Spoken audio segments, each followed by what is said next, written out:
Welcome to another episode of We Have a Spiritual Problem, where we dive deep into the struggles and triumphs of the human spirit. Today, we are exploring the intersection of healing, humor, and higher consciousness with a guest who brings a truly unique perspective. Justin L. Shaw is a former stand-up comedian turned spiritual guide, and he is here to share insights from his brand new book, Sorcery 101, 13 Rungs to a Higher Elevation of Consciousness. Now don't let the spelling fool you. This isn't about casting spells. Justin's concept of sorcery is about tapping into source energy to heal trauma, break free from destructive cycles, and manifest a thriving life. With a background shaped by personal battles with addiction, emotional and mental struggles, and years spent navigating the sick care system, Justin has transformed his pain into purpose.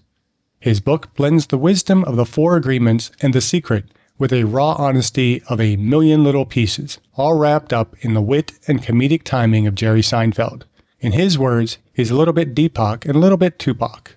And today, he's bringing that energy to our conversation. We'll be talking about his unique healing system inspired by the 12 steps of AA, but with a broader approach, one that recognizes spiritual bankruptcy as the root cause of many modern struggles, from substance addiction to our compulsive relationship with technology and materialism. So if you're ready to rethink healing, laugh a little, and elevate your consciousness, stick around. This is going to be a powerful conversation. Justin, welcome to the We Have a Spiritual Problem podcast. Your book, Sorcery 101, addresses a lot of your history. So can you kind of just give us a quick elevator version of your backstory? Yeah, so I grew up in Arizona. I had kind of a tough upbringing in that it's kind of an emotional vacuum, I guess you could say. I'm a big pop culture fan. As like, growing up in my household, I like to say it was like Fight Club. There were two rules. One, you do not talk about your feelings, and the second rule is you don't talk about your feelings. And that kind of was, I mean, it just was something that just wasn't discussed. Anything difficult, anything emotionally, like vulnerability, or talking about things, like staying away from predators, or drugs or sex, or these things just simply were not discussed. So, and because of that, and because I just wasn't in a loving atmosphere, it wasn't that my parents didn't love me; it's that they didn't know how to express it. They were going through a tough time when I came along. I came along later in life, and the marriage was fractured at the time I was born, and it just got widened. So they got divorced when I was early, 12 or something. But even before that, both of them just struggled so deeply with vulnerability. They didn't use the word love to each other or to me. So that was a word I struggled with for a very long time. And when parents don't tell your children that they're valued and loved and important and safe, and they're going to look for the world for these things, and the world will very clearly tell them they are unloved, unsafe, and not important. So that is exactly what happened to me, and that led to a lot of drugs and just misbehaving, and a lot of things. I've spent certainly nights in jails, never long prison stints or anything. Thankfully, no felonies, thank God. It's not that I didn't commit any; I just never got caught for any. But I got plenty of misdemeanors. So I've spent nights in jails and had my time in there, and park benches. Certainly, I'd go to rehabs and go to, I get kicked out of halfway houses and stuff, and have no place to go, and that would end up spending several nights at a park bench. Thankfully, my mother would never allow me to be homeless for too long. If that happened, she'd find a hotel or something, but I'd have to call home and tell her that, and that was something I didn't. I'd rather spend a few nights on a park bench than tell her that I screwed up again. So it just was a big, giant struggle through my 20s. It was just a huge, giant struggle. And so I finally got things together and started, rehab started kicking in. It took a couple attempts. I've been 5 times, not counting the outpatient ones, and over. But finally, I got a chunk of sobriety, and that went well. Did kind of the AA thing, and that was fine for a while. But apparently, I got bored, and so like that didn't quite stick. And when bad things happened, I was kind of looking for an excuse to go back out and use again, because the focus in AA is sobriety. And one of the things I discovered with like kind of the sorcery thing is that thriving needs to be, like along with healing and you heal enough to be sober, and that's fine. It's good. There's nothing wrong with that. But there's this other aspect to life and this thriving aspect that really truly helps heal and takes you off. And that's what I've included in this. So, and then there were just some really nasty things that happened in adulthood too, and very recently, really my true healing has really happened in the last couple of years. I was at a point where, over 4 years, I lost my mother, I lost my sister, I lost a close childhood friend, and then I was with an ex fiance who just left with my infant son and haven't seen him for 2 years. Just took off and moved across the country, and just cut me off. And she's certainly got her own trauma and issues to deal with, and I feel very sorry for her because she's lived her life like a cornered animal. She's just her trauma is so bad, like she doesn't understand who's there to help and who's that. She just jumps around, and she's just a very sad individual. And but it's just things like that that's been really tough to handle. And it was kind of in the depths of all that after she left and I lost him, and it kind of brought me to my knees to where it's like, what do I do now? And I moved to Sedona, which is kind of a very well known, place of healing here in Arizona. That's pretty well known over the world, really. And I kind of moved up there with the intention was like, just show me what to do with my life. And it was some meditations at Bell Rock and some hikes and things that things started coming together. And it was like, okay, you've been put through this for a reason, to bring hope and, go from dope dealer to hope dealer. So that's kind of where this whole thing came from. And it just kind of was a download really that just happened. It was just like, okay, this is how we're going to go. And then I thought of the whole sorcery thing and the 13 rungs, and here we are. So, how would you describe your spiritual or philosophical perspective, and how has that shaped your worldview? Yeah, so I was very it's changed a lot. And I was when I first got sober and I was doing the AA thing, I was also doing the Christian thing and going to church. So and AA really is disguised Christianity. It's for, they try to disguise it the best they can, but it's there. It's definitely that's the foundation of AA. So these two things really, although they helped, it's I consider Christianity and AA that, these things, not AA as much, 'cause there's really nothing destructive about AA. It's just disempowering. But there can be some very destructive things that I found in Christianity. It was like this big, nice, beautiful house I walked into without realizing that it was built in this cracked foundation of fear and judgment. And I found that out when my mother was dying. And instead of being the steward that I would be now and being excited about, moving her on to the next life, and you know, I was just fear just the whole time. And I couldn't have been very pleasant to be around because I was just knotting my stomach up because I had been programmed by these pastors that because my mother didn't go to church and she wasn't a practicing Christian, that she was going to hell. And that is horrible, horrible. I mean, that whole time period was horrible in itself, let alone the extra added, fear and all that stuff that's inside there on top of, watching her slowly progress. She had a stomach cancer, and it was a very slow progression of dementia eating her mind and cancer eating her body. And it happened over a year. So that year was very tough to watch in itself. But having this whole other level piled on top of me from all this bullshit programming. And it took a while after that to really, and it took an experience in meditation where I realized like what that is and what the true nature of reality is, and that the force is much closer. The Star Wars had it much closer to reality than Christianity or any other religion does. It is the force. There is a force out there that is created by all living creatures. It's created, and it binds the universe together. And that is what I now call source. It's called many things. I mean, God is another name for it, but there's a lot of religious trauma attached to the G word, but I mean, that's what it is. Allah, whatever you want to call it, the unified field. Even science has a name for it, dark matter. And although I'm not a big fan of that term, I feel like I'm the dark matter. I feel like it's light matter, like because it's only called dark because we can't see it, but it feels like nefarious kind of term.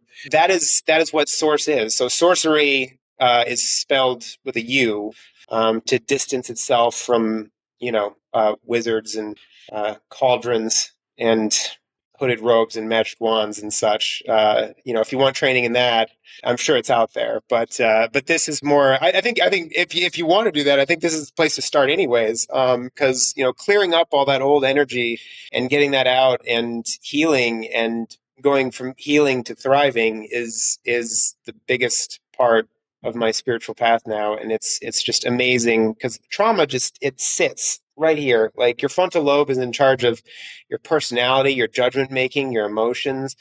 I mean, it's critical in our day to day lives, and everyone knows someone that their life is a dumpster fire, and I was one of those people, and it's just because of trauma. Trauma is just sitting in their frontal lobe and just messing with decision making. And I mean, I had firsthand with it with my ex. She just wasn't thinking. She's just in constant fight or flight, and just she can't make decisions. And so this is a system I developed with 13 rungs, kind of like a ladder. I had all this information in my head that I wanted to get into a book after several really fun experiences, and I had needed a way to kind of make it make sense. And so I thought of the 12 steps, and it was like, well, it's not steps, it's rungs, because you're moving up. So moving forward is good, but moving up is better, because a bird has a better perspective of things than a worm. So I kind of developed this rung thing, and it was it was just beautiful, the whole process in writing it. But through that, yeah, I found a completely, over the last few years, completely new, and I like this version of me much better. There's no fear. There's no longer any fear of running around thinking people are going to hell, and I mean, that's just so destructive. It can be really good, like all religion is kind of pointed in the right direction, right? But there's all this dogma and these rules that mess with people psychologically, that like you don't need religion to be spiritual. It's like when you say you're not religious, everyone thinks you're an atheist. It's like, no, you don't have to, like, these are separate things. Spirituality is found, religion is taught. So it's really completely changed me for the better. I can tell you that for sure. So when you hear the phrase, we have a spiritual problem, what does that mean to you? I would completely agree, because everything kind of stems from spiritual bankruptcy. I mean, all everything, and that's the separation I see in society, is all these things that are people issues that have that substance abuse, whether it be anxiety or depression. There's a lot of autoimmune disorders. There's like all these things, addictions to gambling or sex or shopping or the phone or hyper focus on the material world. It's all a spiritual problem, but people only look at the outward, the symptom. So it's like it's an AA is a big one that has symptom discrimination, and they're the worst at it, because not only do they have symptom discrimination from like things like, just recently they have meetings for like gambling and stuff, but shopping sure doesn't, phones don't. But they even have discrimination within the drug. Originally AA was the NA was the original offshoot of AA, and that's because the people in all the old timers and geezers didn't want to hear all these hippies talk about drugs in their AA meetings. So in the 60s, they spurned off NA, and now there's HA and CA and all these other meetings, because no one wants to hear about anything but alcohol or their own drug, or how dare you talk about cocaine in an alcohol meeting, or heroin in a meth meeting. It's just there's so much separation, because the focus is so on the symptom as opposed to the root cause. These are all just branches of the same root cause, which is a spiritual problem. It is spiritual bankruptcy. So that has been my focus of this system, is like not to, I suffer from gambling. I suffer from, gambling addiction. I suffer from anxiety. I suffer from depression. Just stop it at I suffer. That's just stop it there, and let's work with that. So do you see the connections between spirituality and the lack thereof, and issues like mental health, social isolation, polarization we're seeing in our society today? Do you see that? Oh, big time. Yeah, it's extremely prevalent, and it's the isolation portion of it is, I get it. I've certainly gone through periods of isolation myself, certainly. And there's a big difference between isolation and solitude, and it's important people know that difference. That solitude is something you take time for yourself, and meditation, these things, and you have to have time yourself. But isolation is just when it gets overboard, and you've been binge watching Netflix for a week without going out. That's isolation, and it is definitely a problem, especially with the technology. It's very easy to just fall into that and not do anything or go anywhere. But that is all a root problem. People not wanting to connect with each other and just having those kind of depressive and anxiety issues from not wanting to connect or get out. Yeah, for sure. And we can be isolated in a crowd too. Big time. Yeah, absolutely. Yeah. Crowds can be the loneliest place. So, regardless of specific beliefs, are there values or principles you believe are kind of universal that could help address some of these problems that we face? Alcohol addiction, drug addiction, religion, all these different problems that you've brought up. And perhaps this kind of brings us to the book. Is it maybe this is the time to bring up your 13 rungs? But before we start down that path, why do you like the number 13?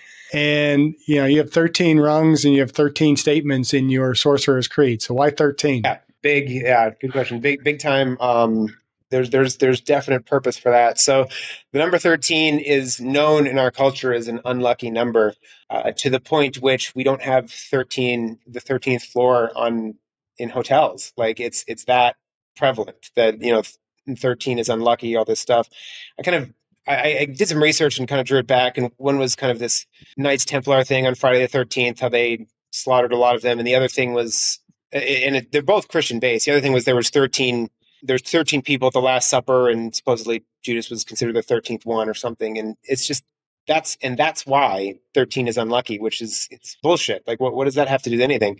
So the number 13 is actually a divine number and brings good luck and prosperity to those who embrace it. So it is the number of the divine. So the whole point in making it 13 was a big part of becoming a sorcerer is to question your beliefs, and like I did with going through and questioning things that you held true that might not be true, because there's a lot of illusion out there. And so the number 13 is critical to the whole thing. And yeah, it is about questioning the things that we think are real, because there's a lot of illusion and a lot of bullshit out there. So you want to go through these rungs of the ladder and Yeah, so discuss this a little bit? there's I don't know if I have there's an extensive a lot of each one. I'll name them first. There's shadow work, a call for inaction, surrender to serenity, health is wealth, emotional alchemy,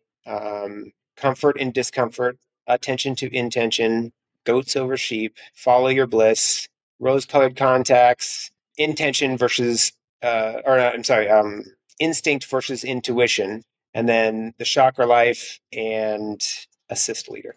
That's pretty impressive. Yeah, I know. I know you wrote the list, but still, to be able to remember your list, I can't remember my address sometimes. I know. It took a minute. I was like, once I finished the book, I was like, okay, I have to know these. Like it's important. So why each of these are in there? Are they in any kind of like progressive step? Like you got to hit the first rung first. You can't don't go to the second rung. You got to do the first one before you can succeed to the second rung. Is that how Yeah, it that's where it works? kind of differs from a little bit from like kind of the AA 12 steps. Is they're certain in this specific order. Mine's not quite like that. They came to me in an order, and some of them make sense. Um, you know, like I put the surrender to serenity in front of emotional alchemy, because surrender to serenity is about understanding human behavior better, so that when people do things to us and bad things happen, we can understand the psyche of that person and maybe what they're thinking, and be able to handle it better, because it making us angry really doesn't do anything to solve or make the situation any better. um, so there's a real big focus on understanding human behavior and the human condition, and our subconscious programming and how that all works in surrender to serenity. And then emotional alchemy is about turning our base emotions into elevated emotions. Like alchemy is the old turning base metal into gold, and that is something a sorcerer SOR could do. I can't do that, but emotional alchemy is something I do every single day. And they're you can turn your judgment of someone into curiosity. You can turn your pain into motivation. You can take these base emotions and turn them into something that is actually beneficial to us.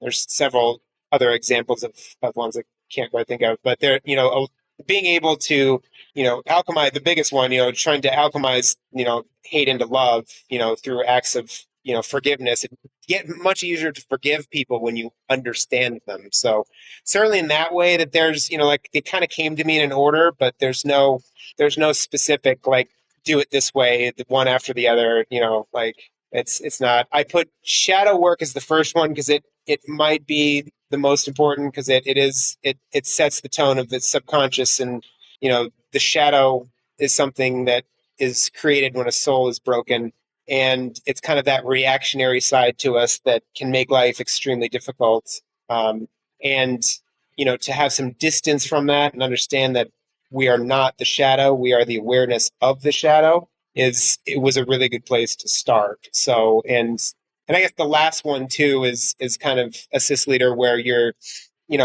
passing it on, all the stuff that you learned. Like, that wouldn't make sense to come first because you haven't learned anything to pass on yet. So there is an order, but it's not stringent and strict. I don't like anything strict. I don't like anything strict. I was in religion for a long time. I'm done with strictness.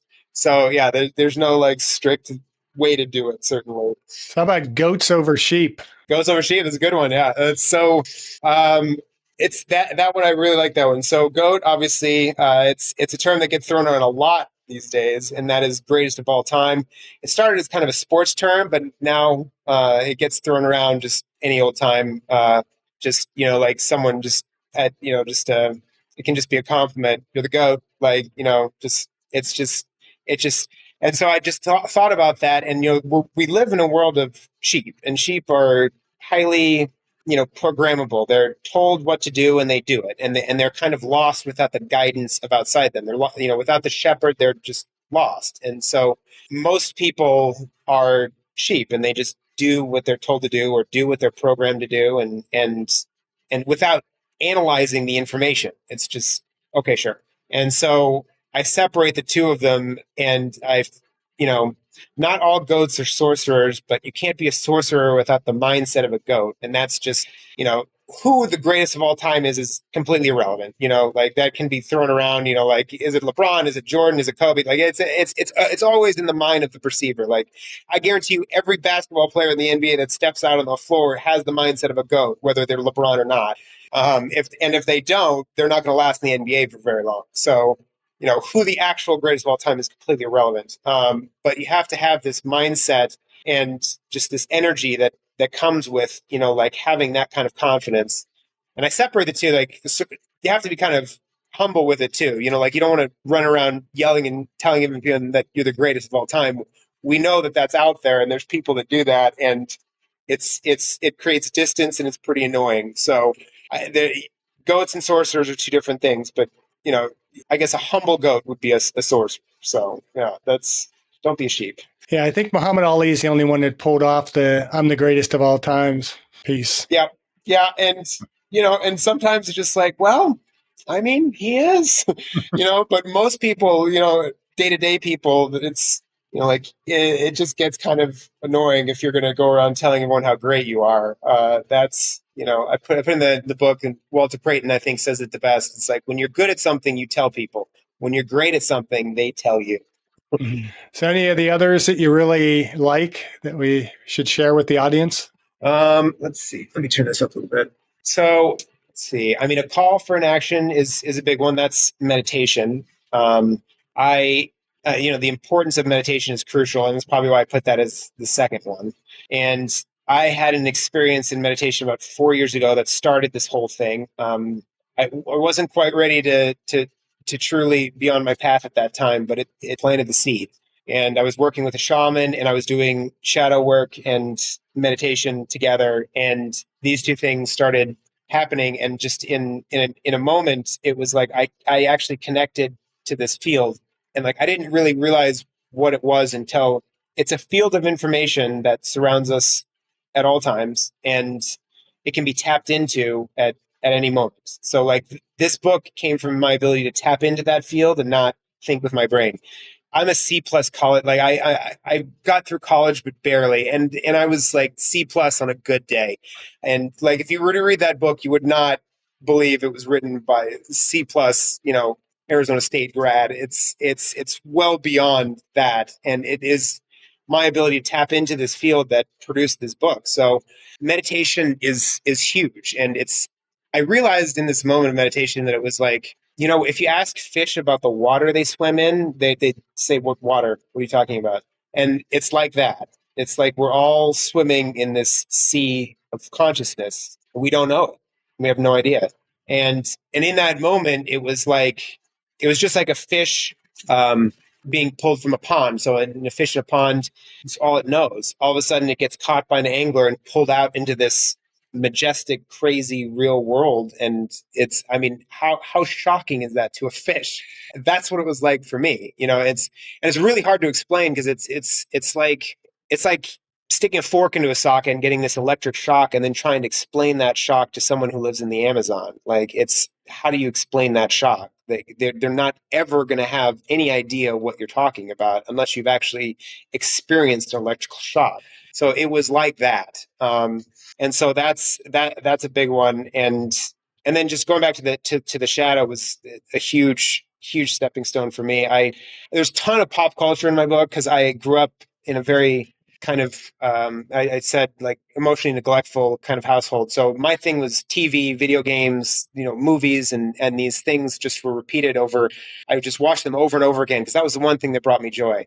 I'm a big Comic-Con nerd. I love going to I haven't been to the San Diego one, but in Phoenix we go, and it's just a sea of genuineness. It's just all these people being who they are, and I sense a lot of the same people that had tough childhoods, and they glob on to the one thing that truly made them happy and kind of become adult children. So yeah, getting back to the shadow, it's just something that's really important. So pop culture, I named my shadow Floyd because in the movie True Romance, Brad Pitt has a small cameo role in that, and he plays this stoner that's lives on the couch of the more central character, and he doesn't pay rent, he doesn't do chores, he doesn't do anything. He's just he just lives on the couch and has his room, and the more central character lets him stay and is okay with this because he loves him like a brother, and he likes that he's there even though he contributes nothing to his life. And so I consider my shadow Floyd this kind of couch dweller who doesn't add a whole lot to my life, but I love him like a brother because he was created in times of distress, and I have to just have this detached love for him because he's there, and I need to treat him with respect and have a healthy relationship with him. And going back to pop culture, I think the healthiest relationship with the shadow I've ever seen or heard of is Eminem. Eminem named his shadow Slim Shady, and he recognizes that it's a completely separate part of him that was birthed from a terrible childhood, and he deals with it in a healthy way. He lets that anger kind of come out and rap about it, and it doesn't negatively affect his life. If you run from the shadow, it can start to take hold of you. And drugs is a big one for me. Anger can be a big one for someone else. Like, it comes out and it starts to take over. So we have to have this really healthy respect for it and love it, know it's there, be aware of it, name it, but know that you are not the shadow, you are the awareness of the shadow. But I really respect him for like how he treats his shadow, and he treats the shadow really well. And it's admirable to me. So, how do we go about identifying our shadow? Well, first, to even have the concept that it's there, and if your life was anything like mine, and maybe it's not a dumpster fire, but there's parts of it that are, like, if you're not able to hold on a relationship, or I had a hard time, holding on relationships and jobs, and just like I was a complete mess. I had everything going wrong, but there's also people who may not be, because my shadow was controlling my life. Every aspect of my life was controlled by the shadow, so it was a wreck. Other people maybe didn't quite have such a destructive shadow, that maybe their shadow just kind of comes out at random times and makes things more difficult for them.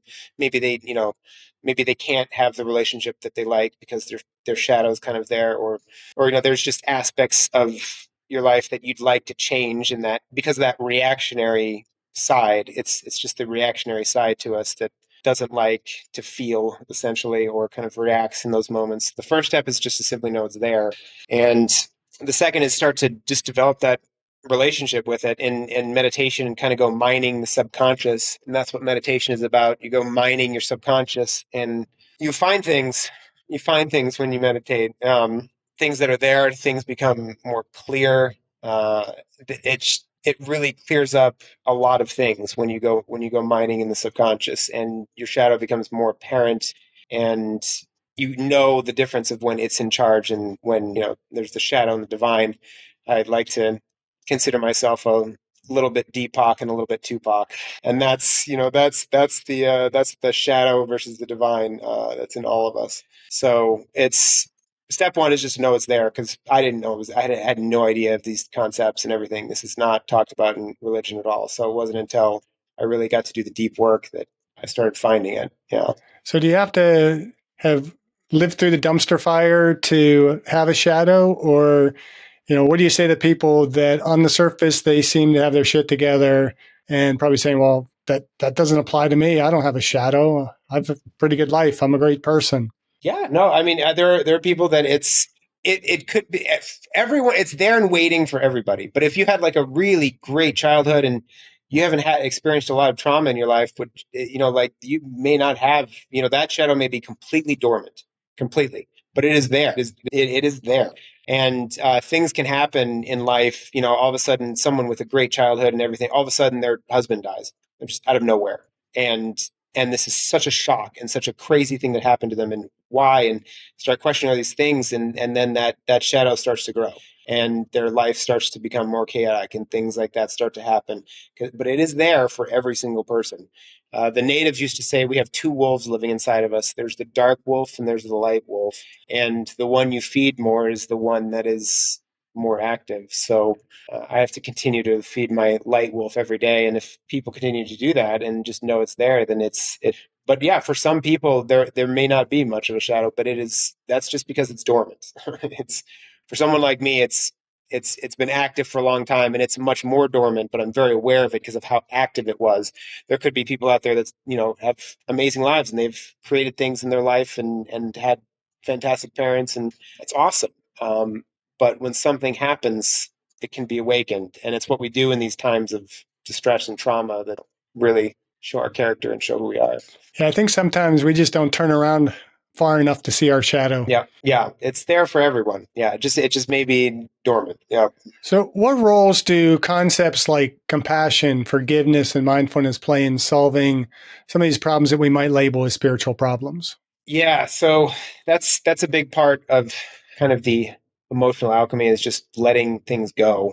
Holding on to things is just not good. And the unforgiveness thing, and I just feel like unforgiveness is just a lot of misunderstanding of how people are, and how they operate. And it's we could truly have like a utopian kind of society if people just embrace these kind of concepts more. And something called the Maharishi effect, that when you affect 1% of the population, it has a dramatic impact on the rest of the population. And I used to think it was like 1%. That's not going to do anything. But diet soda is 99% water, and chimpanzees are 99%. So 1% will dramatically alter the entire structure of the organism.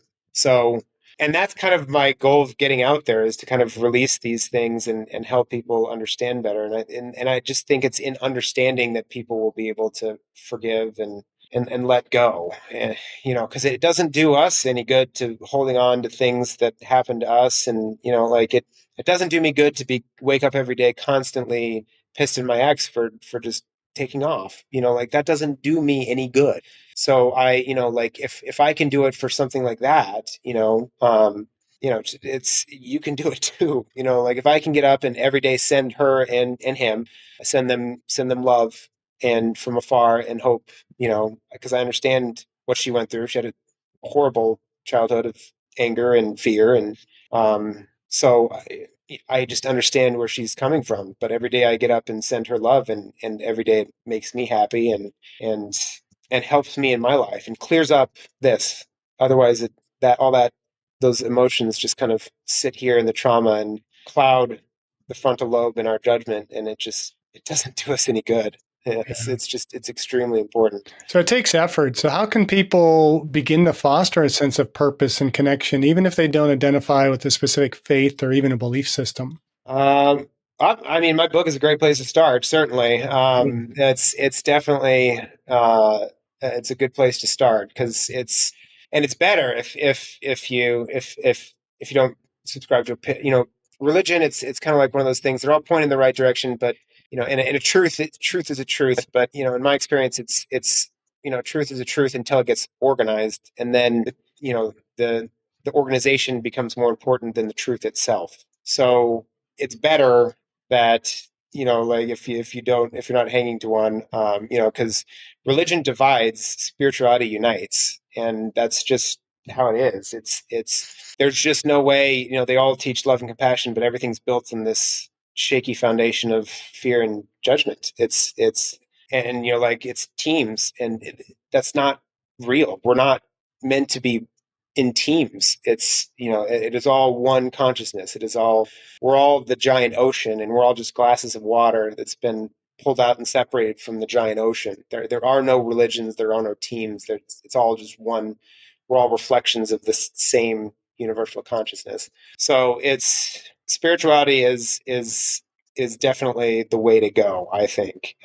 And it's just, I have respect and I love all religions, and I love where they're pointed, but I don't get caught up in the dogma rules of any of them because they don't matter.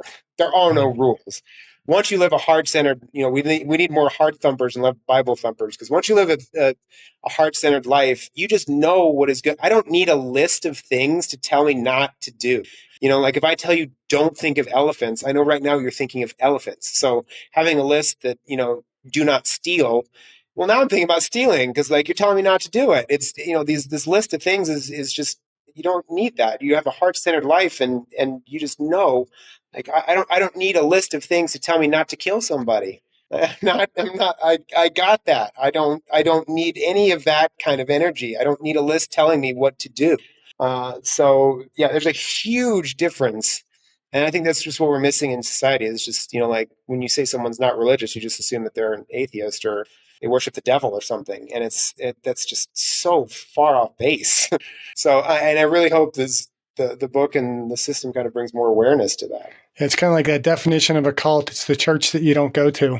Yeah, Right. It's like everybody's wrong except for your one faith. And I do think that, and the more I kind of explore spirituality, the more I'm seeing that the spiritual and the physical are really coming together, and that the unity between them.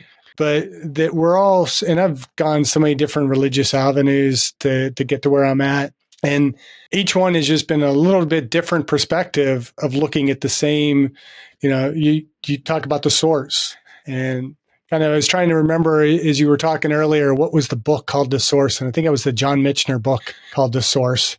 That was kind of about that. It was about, religion and the evolution of religion from wherever religion came from. But are there ways that we can bridge divides between people with these different spiritual and philosophical perspectives, and kind of work toward a more common goal? Again, buy the book, right? yeah, no, I no, I even have free copies. I'll go over to that. And I'm just trying to get it out there. I really want people to kind of embrace these ideas.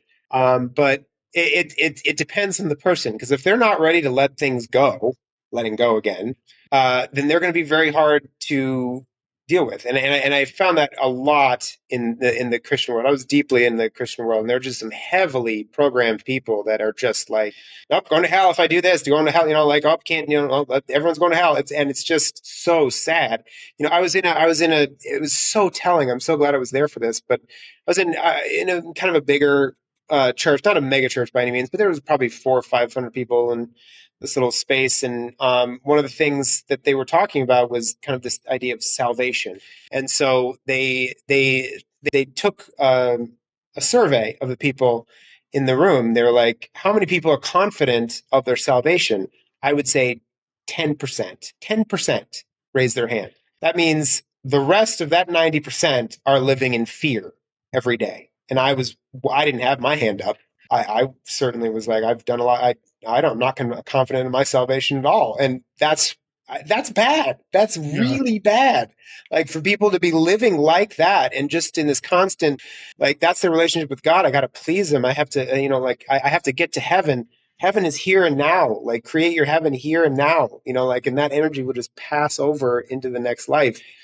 It's just it's hard to get people who are so heavily programmed to kind of let these old ideals. I believe Jesus came to the planet, and it was just the ultimate example of what we all could be, and was trying to lead people away from religion and not create a new one.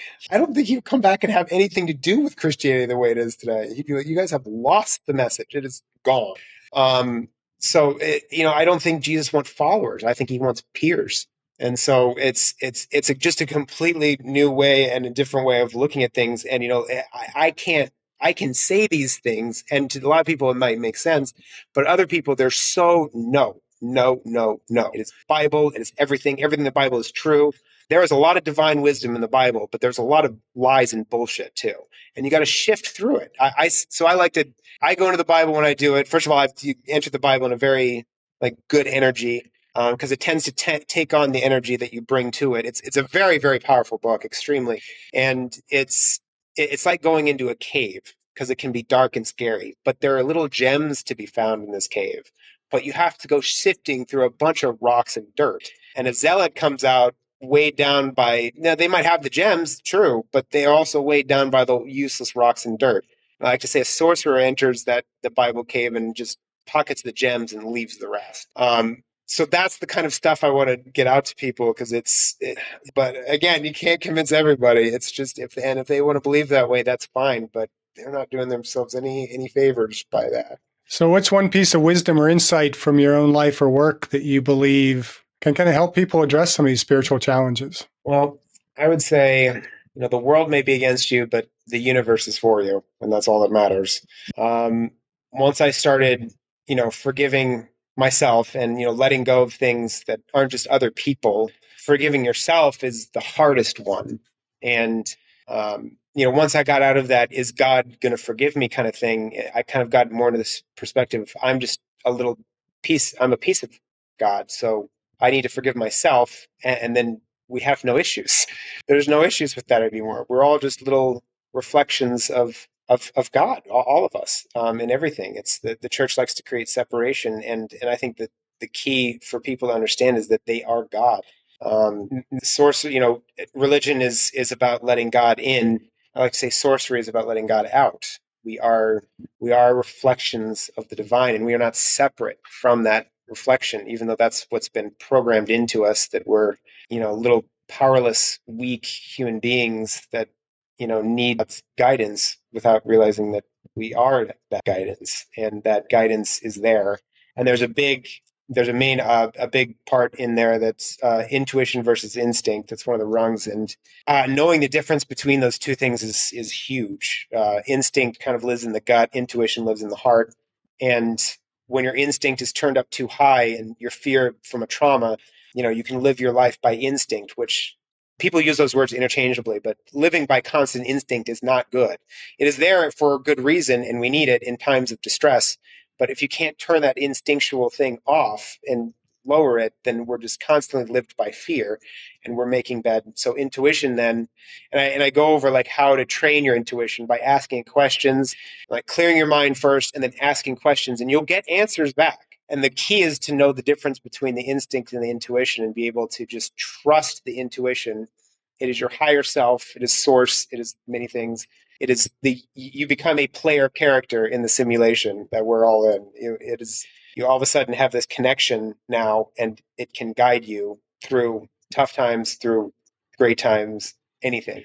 But developing that voice and trusting that heart-centered intuition is the biggest thing that's changed in my life. I have a great example. So I was eating, this was very recently, just like 2 months ago. I was eating steak here at home, and I live alone with my dog. So I swallowed a piece of steak and it kind of got lodged.